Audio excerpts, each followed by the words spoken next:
ready. GMA Weather, serbisyong totoo ng GMA News. Isa ng ganap na bagyo ang binabantayang low pressure area sa Mindanao.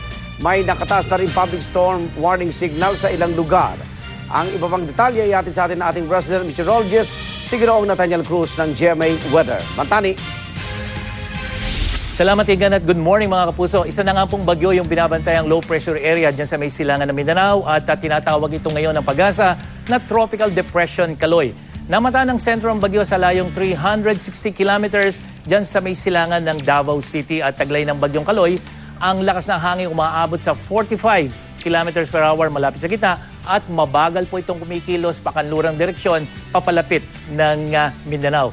At dahil dito nakataas ang storm signal number 1 dyan sa mga probinsya ng Davao Oriental, Davao del Norte, Surigao del Sur at Agusan del Sur. Makararanas sa mga nasabing lugar ng mga pag-ulan na may kasamang pagbugso ng hangin. Kaya maging alerto mga kapuso sa baha at landslides at iwasan din po ang pagpalaot ng mga maliliit na sasakyang pandagat sa mga karagatang sakop ng mga binanggit nating probinsya. Silipin naman natin na magiging lagan ng panahon sa Mindanao, maliban po dun sa mga lugar na mayroong storm signal. Malaking bahagi rin ng Mindanao ay patuloy na makakaranas ng mga pag-ulan.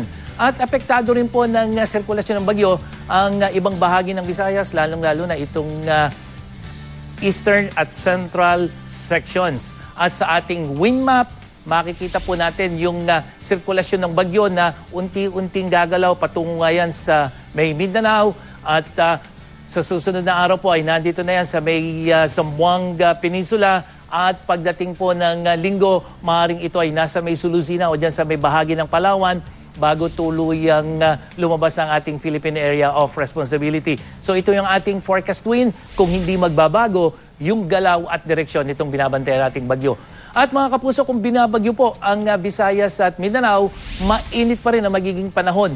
Sa Luzon, bagamat bahagyang tataas ang tsansa ng paggamon dito sa Metro Manila, mamayang hapon from 10%, magiging 30% at mamayang gabi po balik sa 10%.